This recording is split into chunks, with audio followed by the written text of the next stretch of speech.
Bismillahirrahmanirrahim. Assalamu alaikum. I'm your teacher Sadia Rahil. Welcome back students in your SST class. Hope you all students will be fine. So this is your lecture number 3 and this is your last lecture of this chapter. So chapter जो start है वो है कुदरती आफात.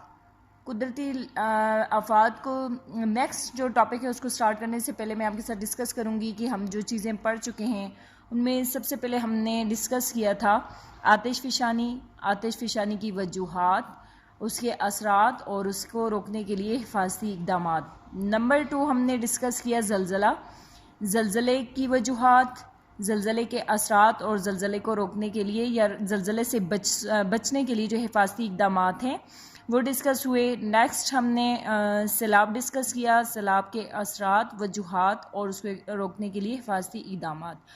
And next जो topic था जो last हमने lecture में डिस्कस किया था वो था गर्दबाद के असरात, वजूहात और इससे बचने के लिए जो हिफाजती इक़दामात हैं वो डिस्कस हुए. सो टुडे हम स्टार्ट करेंगे सेरासाजी क्या है इसको डिटेल से डिस्कस करेंगे. सेरा क्या होता है? सेरासाजी वो अमल है जिसमें ज़मीन का मयार ख़राब हो जाता है और पैदावारी ज़मीन आहिस्ता आहिस्ता गैर पैदावारी ज़मीन में तब्दील हो जाती है. यानी ज़मीन जो है वो बंजर होती है, वो काश्त के काबिल नहीं रहती और सेरा में आपको हर तरफ रेत नज़र आती है. तो ये वो मयार होता है ज़मीन का जो ख़राब हो चुका होता है. अब सेरासाजी के असरात हैं. सेरासाजी के क्या असरात मरतब होते हैं? सबसे पहले जैसे हमने पिछला टॉपिक्स में तमाम जो टॉपिक्स डिस्कस किए उसमें हमने उसके असरात, फिर वजूहात और फिर हिफाजती इक़दामात को डिस्कस किया था. इसी तरह सेरासाजी के असरात हैं. सेरासाजी से क्या असरात मरतब होते हैं? नंबर 1 है ये तरक्की के अमल को मुतासिर करता है. फिर सब्ज़े के ख़ात्मे का सबब बनता है. ठीक है, ये दो जो हैं इसके वजूहात हमने असरात डिस्कस किए. नेक्स्ट है सेरासाजी रोकने के इक़दामात. सेरासाजी को किस तरह से रोका जा सकता है? सेरासाजी रोकने के इक़दामात को डिस्कस करने से पहले मैं आपको बताती जाऊं कि सेरासाजी आजकल दुनिया में सबसे अहम माहौलियाती, मुआशी और माशरती मसाइल जो हैं उनमें से एक बना हुआ है. और सेरासाजी की बुनियादी वजह जो है वो कुदरती सब्ज़ा का ख़ात्मा होना है. यानी नेचुरली जो हमारे पास ग्रीनरी है, जो दरख्त वग़ैरह हैं, यानी इनकी कटाई जो है वो इसका अहम सबब बनती है, इसकी अहम वजह है. यानी जब दरख्तों को काटा जाता है तो वो जगह जो है वो जब जंगलात ख़त्म हो जाते हैं, जंगलात की सफाई होती है तो सेरासाजी के लिए वो जगह जो है वो नुमायाँ हो जाती है. यानी उस पर हर तरफ जो है वो आपको बंजर ज़मीन दिखेगी, गैर पैदावारी ज़मीन हो जाती है और वो इसका सबब बनती है सेरासाजी का. ठीक है, तो सेरासाजी की एक अहम वजह सीमोथोर भी है. जब ज़मीन जो है वो सीमोथोर का शिकार होती है तो वो भी सेरासाजी में तब्दील हो जाती है. और आजकल जो है दुनिया के तकरीबन 100 ममालिक में से 900 मिलियन से ज़्यादा लोग सेरासाजी से मुतासर हुए हुए हैं और यानी यही सब्ज़ा के ख़ात्मे का ये सबब है. इसी वजह से ये सब हो रहा है. ममालिक जो हैं वो इसका सेरासाजी का शिकार होते जा रहे हैं. सेरासाजी को रोकने के लिए इक़दामात को डिस्कस करेंगे. सेरासाजी को रोकने के लिए हम मंदरज़ेल इक़दामात जो है वो उठा सकते हैं और इसको सेरासाजी को रोका जा सकता है. शजरकारी के ज़रिए ज़मीनी कटाव को कम करके सेरासाजी को रोका जा सकता है. यानी ज़्यादा से ज़्यादा जो है वो दरख्त लगाने चाहिए और जंगलात के ख़ात्मे को या जंगलात की कटाव को जो है उसको काबू में रखना चाहिए. शजरकारी के ज़रिए से कटाव जो है वो रोक सकते हैं और सेरासाजी रोकी जा सकती है उससे. माल मवेशी ज़्यादा चरने को काबू करने से सेरासाजी के अमल को कम किया जा सकता है.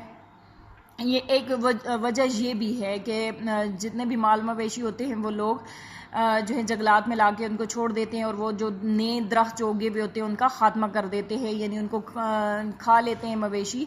तो इस तरह से दरख्त बढ़ने से जो है वहीं पर यानी उनकी जो ग्रोथ है वो वहीं पर रुक जाती है या वो ख़ात्मा हो जाता है. इससे सीम ज़दा इलाकों में सीमोथोर पर काबू पाने के लिए इक़दामात उठाने चाहिए और इससे ज़मीन को ख़राब होने से बचाया जा सकता है. नेक्स्ट टॉपिक है जंगल की आग. जंगलात के अंदर जलने वाली बेकाबू आग को जंगल की आग कहते हैं. अब ये किन वजूहात से जंगल में जो है ये आग लगती है? نمبر 1 ہے آسمانی بجلی اور خشکی. آسمانی بجلی یعنی جس جگہ پہ بھی پڑتی ہے تو وہ اس کو جھلسا دیتی ہے یعنی آگ کا سبب بنتی ہے, آگ لگ جاتی ہے. اور اگر خشکی ہو, جنگلات جو ہیں, جنگل کی آگ کی عام وجوہات ہیں اور جنگلی حیات اور ان لوگوں کے لیے خطرے کا باعث ہوتی ہے جو جنگل کے پاس رہتے ہیں. اس آگ سے یعنی ان لوگوں کو خطرہ ہو سکتا ہے جو اس کے قریب رہتے ہیں. اور یہ جنگل کی آگ جو ہوتی ہے اس سے انگارے پیدا ہو جاتے ہیں اور جنگل کے قریب جو عمارتیں ہوتی ہیں ان میں آگ لگنے کا خدشہ ہوتا ہے اس سے. اور جنگل کی آگ سے بچاؤ کے لیے حفاظتی اقدامات یا حفاظتی تدابیر کیا ہو سکتی ہیں؟ ماچس یا دوسری جلتی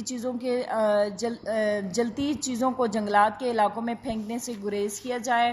یعنی جو لوگ گزر رہے ہوتے ہیں, جیسے درخت وغیرہ سوکھ گئے ہیں, گھاس پھوس جو ہے وہ سوکھی ہوئی ہوتی ہے, تو جیسے کوئی تیلی ماچس کی یا جلتی ہوئی کوئی بھی چیز وہاں پہ پھینک دی جائے تو اس سے آگ لگنے کا خدشہ ہو جاتا ہے.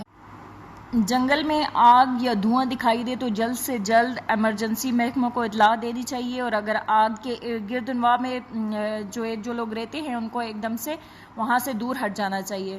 اور ہوا کی سمت تبدیلی سے آگ جو ہے وہ آپ کی طرف بھی آ سکتی ہے, اس لیے ہوا کی مخالف سمت میں چلتے جائیں. ٹھیک ہے, یہ حفاظتی اقدامات ہیں. بجلی کے تاروں پر پانی ڈالنے سے گریز کریں. اگر آپ آگ بجھانے کی کوشش کر رہے ہو تو اس میں اکیلے نہیں جائیں بلکہ آپ اپنے طور پر کوئی بھی کام نہیں کریں. اگر جہاز پانی چھڑک رہا ہے تو آپ متعلقہ جگہ سے دور ہٹ جائیں اور اپنے گھر کی سڑک کو گھاس وغیرہ سے صاف رکھیں. اسی طرح سے گھروں کی چھتوں پر یا باغیچوں میں سوکھی گھاس, پتوں اور شاخوں کو جمع کرنے سے گریز کریں کیونکہ یہ آگ پھیلنے میں مدد دیتی ہے. یہ تمام جو ہے جنگل کی آگ سے بچنے کی حفاظتی تدابیر تھی. اب میں آپ کو ہوم ٹاسک دے رہی ہوں. آپ نے پیج نمبر 80 سے لے کے 83 تک پڑھائی کرنی ہے اور اس میں اصطلاحات کی تشریح جو ہے اس کو آپ نے اچھے طریقے سے سمجھنا ہے, اس کے معنی جو ہیں وہ یاد رکھنے ہیں. اور یہاں تک آپ کا یہ ہوم ٹاسک ہے. اور نیکسٹ جو ہے وہ آپ کو نوٹس جو ہیں وہ پرووائڈ کر دیے ہوئے ہیں. اس میں سے آپ کا یہ ہوم ٹاسک ہے کہ مشقی سوالات کو آپ نے یاد کرنا ہے اور پہلے MCQs وغیرہ کو یاد کر لیں, short question and then long question آپ لوگوں نے اچھے طریقے سے یاد کرنے ہیں. اوکے اسٹوڈنٹس, اپنا خیال رکھیے گا. اللہ حافظ.